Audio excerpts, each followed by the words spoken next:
to another episode of the Preparedness Podcast, the podcast that brings you the best in preparedness information. You can find us online at www.thepreparednesspodcast.com. My name is Rob Hannes, and I'll be the host for the show. You can email me at rob@prepcast.info. This is going to be the final episode of the Hyperinflation mini-series.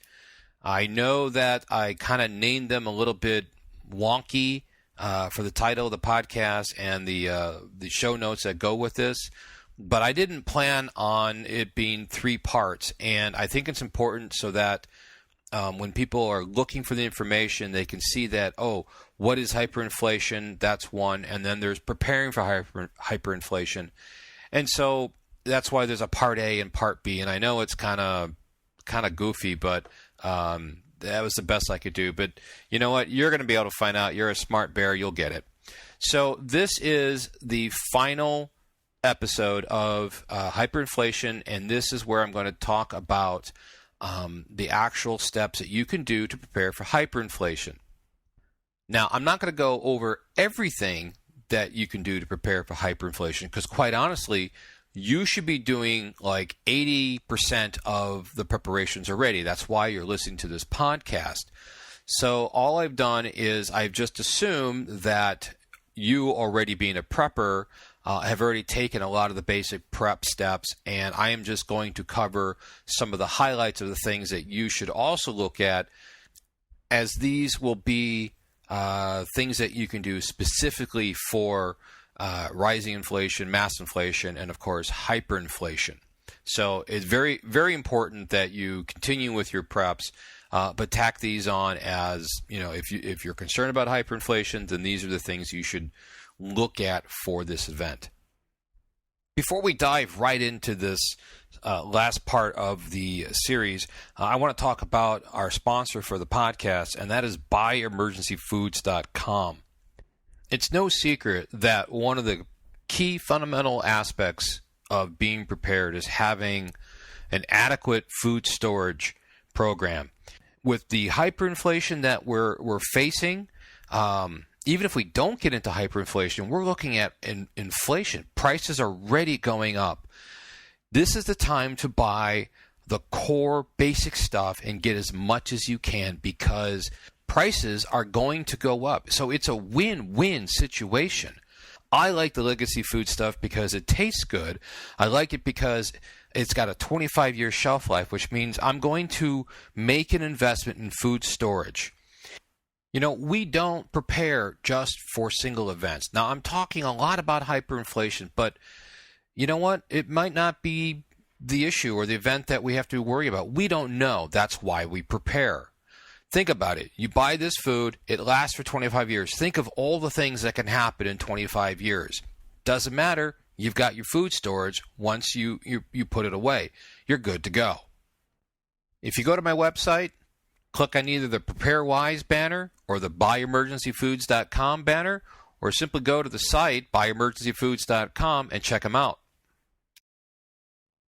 In episode 130, Preparing for Hyperinflation Part A, which is the first part of what we're talking about, how you can prepare for a hyperinflationary event, I covered what to expect during hyperinflation. And it was a long list of things that we'll probably see. I don't know if we'll see all of them, but there's a good chance we'll see a lot of that.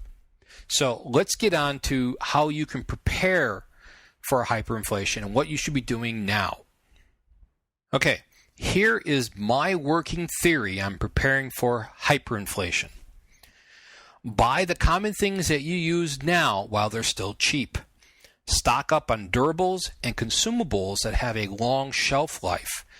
As prices start to increase, do not start to use these supplies.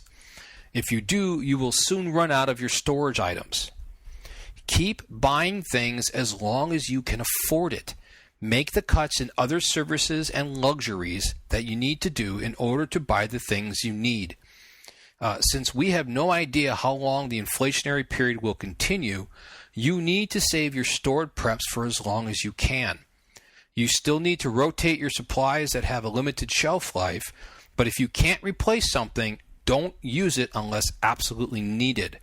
Now, to be honest, I don't really know how well this will work. I've never been through a hyperinflationary period, but to me, this seems like a very worthwhile plan, as I wouldn't want to use up anything that I couldn't replace unless I had no other choice. It's at this point where I didn't have the money to buy anything that I would want to start dipping into my preps. In addition to your normal prepping, here's a list of things that I think you should specifically be doing to prepare for hyperinflation. For your home and shelter, have a plan to fall back to a rural or farm area. You should also have a plan for an alternate form of shelter, just in case you have nowhere else to go. In other words, think camping. Make sure you have shelter for your entire family and your important belongings. In other words, if you lose your home, have tents or other shelter that you can go to that keeps your family and your stuff warm and dry. The point is to not think that it can't happen to you. You need to prepare for all possibilities. If you live in or near the city, or if you sometimes travel to the city, have an escape plan for getting out. Living in a city will quickly become too dangerous, and the lack of food and resources will make continued life there fairly unbearable. Always have someplace or someone else to go to. Obviously, not everybody can get out into the country or live in a farm right now. You may be stuck near an urban area or the suburban area because you have work. You also may not be able to plant a garden right now, either because you don't have the room or you don't have the time. However, you can start learning these things now. Start collecting the information and equipment that you'll need to do these things later. Try to get off public utility as much as possible, either at your current home or especially at your retreat area. Look into alternate power generation, water wells, septics, all those basic things just for starters. Make sure you can defend yourself and have a home defense plan for home invasions. Remember, we're not talking Mad Max, but we are talking increased crime. All right, let's cover some aspects on security and safety. You should learn self-defense, primarily defensive firearms, as this is the only way you have even a hope of escaping a mob attack or a riot. Even then, you might not make it, so it's best to avoid just being around it in the first place. Martial arts, sticks, pepper sprays, and any other tactics that you may have seen on TV will not be enough to overcome a large mob. It just doesn't work. However, most people that loot and riot are not looking to get shot, and we've already seen in some of these cases where you show a gun and the willingness to use it, they typically will try to go the other way. Increase your home security. Go beyond just having that security system installed and think about what you would need to do to keep people out. Remember, people get desperate. They're looking for food. They're looking for stuff to sell. Police response times are going to increase dramatically, and you're going to need to make it so criminals have as hard a time as possible getting into your home. As crime increases, don't travel alone, especially at night. Travel in well-armed groups of at least 2 or more. Now, my wife likes to think I'm making this sound like a Mad Max scenario. I'm not talking about Mad Max scenario. I'm talking about staying safe from gangs of roving thugs. You're not going to be able to stay safe when there's less police presence and it's at night and you're a female walking down the street by yourself. That's just something you're going to have to accept the reality of. Also, stay clean. With people living on the streets and in shanty towns, illness and disease will become much more prevalent. Wash your hands often, carry hand sanitizer and use it often, and carry a mask with you, like at least an N95. And don't be afraid to wear it if you're having to deal and work around these people. All right, let's quickly go over jobs. You know what? Learn new skills that will be useful in a down economy. Skills that bring in extra income. Now, you may not be able to know what they are until this time comes. So, be flexible, be a quick learner. Make yourself as indispensable at your current job. If you have a job, there's no reason to throw it away. You could look for another job that might be more depression resistant, but you may not know what that is. But if you have a job, try to make yourself one of those last people they're going to lay off because you're so valuable to the company. If you are unemployed now, you know what? You can still plan for the future. Downsize as much as possible. Sell off everything you don't need and use the money to put yourself in a better position. Avoid getting into a deep funk and try to do whatever it takes to get back out there. We don't know how long this is going to be, and if you're already in dire straits, it's just going to be that much longer. So you need to make sure that you can get out and get back out there as soon as possible. You need to not fall into that depression. I know that's easier said than done, but you can't just quit. You have to keep going. One thing you can do right now is to develop multiple streams of income.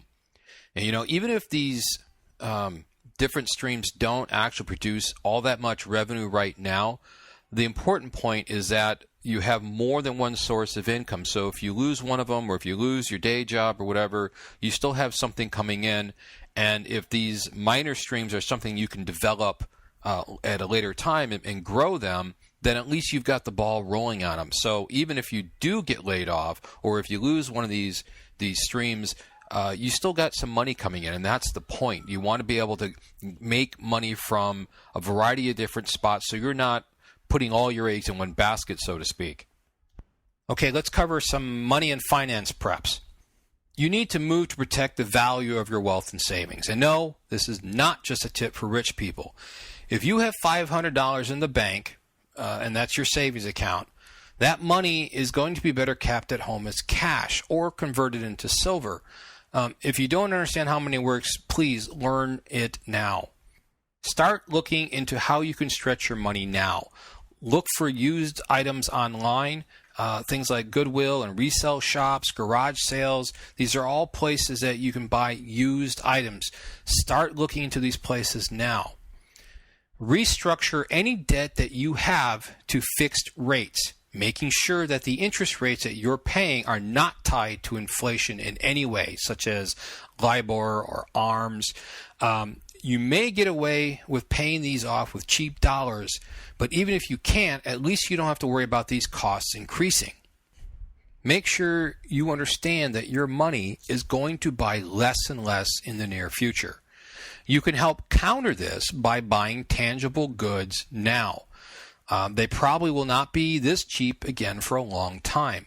That isn't to say that the price might not go down a little bit, but we're talking about this year compared to next year, compared to 2 years, 3 years, etc.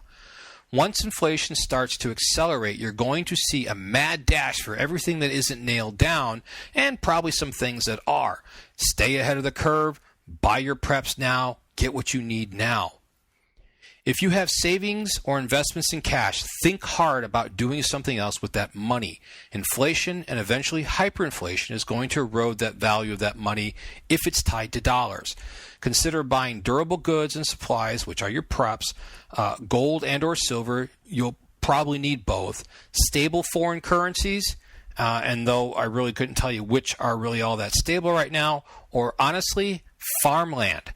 Farmland is a great investment. It's real estate. It's always going to be there. It can produce money for you, and it can produce things you need like food and water and other resources like that. You need to consider alternate ways of travel. To get around town and get to and from work. Stuff that is cheap and or free. Stuff like a bicycle, a scooter, motorcycle, or even a high mileage car. I have a friend that bought a Volkswagen diesel Golf. The thing gets 50 miles to the gallon. Now that may be great depending on how much the cost of fuel is, but I can tell you he's getting like at least 2.5 times the mileage I'm getting right now. Okay, let's get to common preps. Back in episode 123, I went over the common daily tasks and the common survival tasks. You need to learn these and make sure you have an alternate way to accomplish each of them. Remember, have 3 ways for doing everything, a primary and 2 backups. Start learning how to do things the old world way: gardening, sewing, repairing, cooking, etc. Especially gardening. Now, I've tried doing this several times, and I just don't have time for the garden right now. It's so hot, and the soil is so awful here that it requires a lot of time to condition it and take care of the plants, and I just don't have the time. However, that does not stop me from learning more, buying seeds, buying gardening hand tools, planning out how I might want to plant seeds if I have to grow more food, looking into container gardening, looking to hydroponics, all that stuff I can start learning, and I'm absorbing all this information and I'm putting it into my notes database so I have a copy of all this information. Invest in durable goods now. Only purchase items that are rugged and durable. Things like cast iron cookware, hand tools, gardening tools, guns, ammo, anything that is designed to last, anything that is going to be a value and an asset in an environment where you have little to no utilities and you have to do more and more on your own for yourself and make things last, like darning socks and repairing jeans and maybe even making shirts out of, old scraps of material and stuff like that. But you're going to need to have the equipment in order to do this stuff. They have these little sock darning things that, it's a lot easier to sew up your socks if you have one of these. Buy consumables like food, water filters, first aid supplies, and especially over-the-counter and your needed prescription medicines. Buy clothing for your kids that are 2, 3, 4, 5 years worth of sizes ahead of time. Same thing with shoes. Buy things that are flexible, like make sure they have sandals that they can last through various sizes of their feet and stuff like that. Buy plenty of staples: coffee, sugar, salt, cigarettes, matches, alcohol, toothpaste, toilet paper, etc.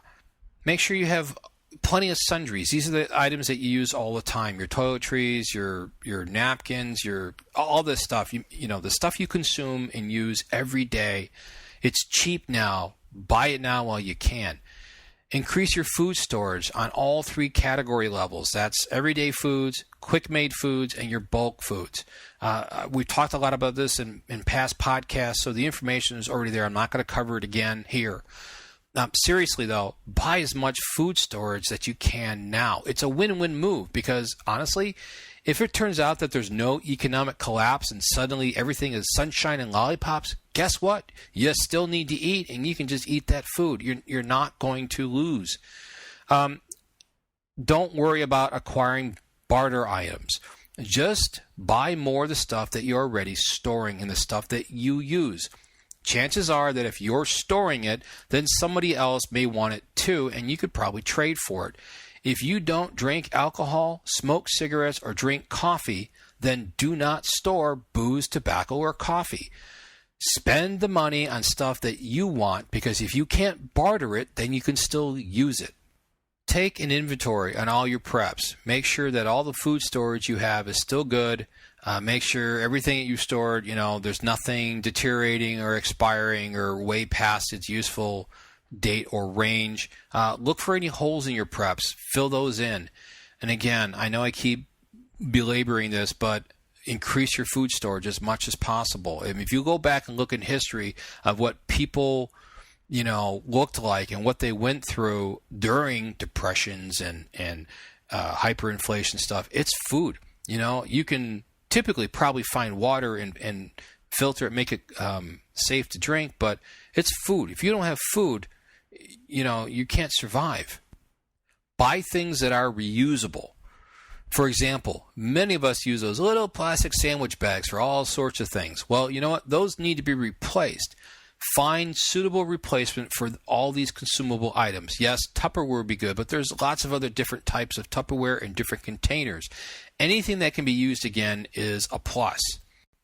That pretty much covers what I wanted to go over for preparing for hyperinflation.